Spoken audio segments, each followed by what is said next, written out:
Paano ba? Paano mapapasaya si Mister? 8 tips. Shoutout to Jason Buna, Maricel Teo, Mr. MLLB, and Charlita Pastolero. For topic requests and shoutout requests, please like this video, subscribe, and leave a comment down below. And follow our Facebook page at facebook.com/paanoba-channel. Let's start the video. Tip number 1. Paggising sa umaga. Ang pagsasama ng mag-asawa o kasintahan ay kailangan ng onting lambingan. Kapag ikaw ay hindi marunong maging sweet sa kasama mo, ngayon pa lang ay kinakailangan mo ng baguhin ang ganitong pag-uugali, lalo na kung gusto nyong magtagal kayo. Malaki ang tulong ng paglalambing sa isang relasyon. Mas lalong lumalalim ang samahan at higit sa lahat, may iwasan rin ang pambababae ni Mister. Alam nyo na kung ano ibig sabihin namin sa paglalambing. Tuwing umaga, pagising na pagising ay huwag mong kakalimutang yakapin ng mahigpit ang iyong asawa. Iparamdam mo kung gaano mo siya kamahal at kung gaano ka kaswerte sa kanya. Halikan mo ang partner mo at sabihin kung gaano mo siya kamahal. Huwag mong kakalimutang sabihin ang I love you. And of course, kung medyo may harutan at lambingan, ay okay rin ito, lalong-lalo na sa umaga. Tip number 1. Paggising sa umaga ay dapat magandang bati mo sa mister mo. Tip number 2. Maging laging presko at mabango. Siguraduhin mo na kapag lalapit sa iyo ang asawa mo, ay lagi kang presko at mabango para kapag mapapansin ka niya at hindi siya makakapagpigil o makakatiis, nayakapin at halikan ka. Isa sa mga kahinaan ng lalaki ang pagiging mabango ng babae. Kaya siguraduhin mo na mabango ka at hindi matapang ang ginagamit mong pabango o yung tipong hindi niya trip yung amoy. Magsuot rin ng mga damit na alam mo magugustuhan ng asawa mo.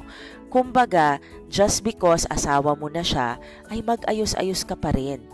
Hindi naman porket komportable ka na sa kanya, ay hindi ka na mag-aayos. Para mapasaya mo si Mister, kinakailangan mo ring mag-effort. Matuto ka pa ring mag-ayos ng sarili at sikapin mong maging presentable sa kanyang paningin. Paminsan-minsan, kung hindi man ay araw-araw, para hindi siya malingat sa ibang babae. Tip number 2. Maging laging presko at mabango. Huwag masyado maging complacent na hindi ka naliligo dahil magkasama na kayo sa bahay. Tip number 3. Magbigay sa kanya ng espesyal na oras, lalo na kung may anak na kayong dalawa. Magbigay lagi ng espesyal na oras at atensyon sa iyong asawa. Halimbawa ay nakita mong nanonood ng TV ang iyong asawa, bigyan mo ito na maiinom at makakain o di kaya ay tabihan mo ito at manood kayo together. Umupo ka sa tabi niya at hawakan mo ang kanyang mga kamay ng punong-puno ng pagmamahal. Maging masaya sa pagnonood kasama ang asawa at iparamdam mo sa kanya ang pagmamahal sa pamamagitan ng pagsandal mo ng iyong ulo sa kanyang balikat o pagyakap dito. Magkwento rin ng mga plano mo at gusto mo sa hinaharap kasama siya. Huwag kang mahihiyang magsabi sa partner mo ng mga pangarap ninyong mag-asawa. Huwag yung lagi kang galit o yung lagi kang nagdadabog. Mas maganda yung meron kayong positive interactions ng asawa mo para matutuwa siyang umuwi sa'yo. Kung meron ka mang sasabihin na hindi maganda, kunyari point for improvement, make sure na pareho kayong kalmado at in a good mood. Huwag yung habang nanonood siya ng TV ay bubungangaan mo siya. Tip number 3, magbigay sa kanya ng espesyal na oras. Tip number 4, itrato siya bilang hari. Ang asawa ay karapat-dapat na tatuhing hari, lalong-lalo na kung reyna ang pagtrato niya sa'yo. Kailangan mong respetuhin at igalang ang iyong partner. Sabi nga nila, sa mga babae, importante ang feelings of affection o pagmamahal o paglalambing mula sa lalaki. Ngunit, para sa lalaki, ang number 1 na mas gusto nila kaysa sa pagmamahal ay respeto.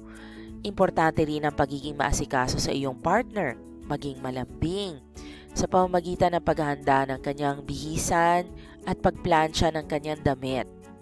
Huwag mong iasa lahat sa katulong.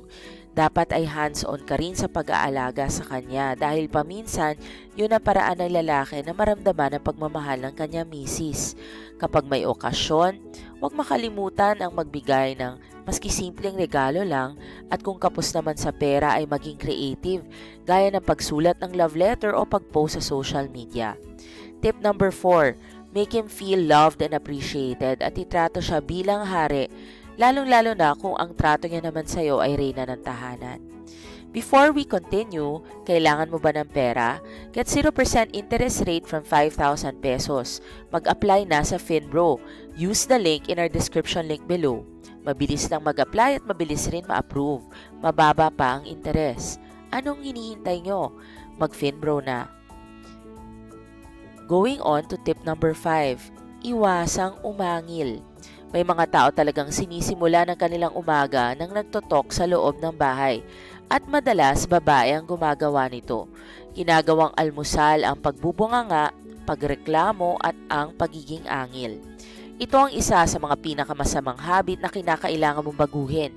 Kapag may problema o may maling nagawa ang asawa mo, pwede mo naman siyang kausapin ng masinsinan at ng mahinahon. Huwag idaan sa init ng ulo. Bagkus ay maging malambing pa rin sa asawa sa pamamagitan ng paghawak ng kamay nito upang maiparamdam mo sa kanya na nandyan ka para sa kanya kahit na anuman ang mangyari. Tip number 6, magpadala ng mga sweet na mga mensahe. Bagaman araw-araw kayo nakikita at magkasama sa bahay, huwag mo pa rin kalimutang mag-text sa asawa mo kapag nasa trabaho ito. Mag-send ka ng mga malalambing na salita gaya ng ingat, I love you, kumain ka na ba, miss kita at marami pang iba. Maganda rin na nag-uusap kayo sa telepono kapag lunchtime o libre siya. Hindi kailangan mag-usap kung may emergency lang. Kahit walang importanteng sasabihin, mahalaga pa rin na kayo ay nag-uusap at alam niyang interesado ka sa nangyayari sa buhay niya. Maganda rin kung napag-uusapan ninyo ang tawagan sa isa't isa. Masarap pakinggan kung tawagin mo ang asawa mo ng honey, sweetheart, babes, etc. Tip number 6, huwag kalimutang maging sweet. Tip number 7, mag-bonding. Magandang paraan din ang paglalambingan kung pumunta kayo para mag-picnic kasama ang buong pamilya. O mas maganda kung kayong dalawa lang. Magdala ng mga pagkain kapwa paborito ng lahat. Maglakad-lakad kasama ang asawa. Huwag kakalimutang maghawak kamay. Tandaan na hindi natatapos ang dating stage just because mag-asawa na kayong dalawa. Kung gusto nyong tumagal ang inyong pagmamahalan, you need to constantly date each other even if may mga anak na kayong dalawa.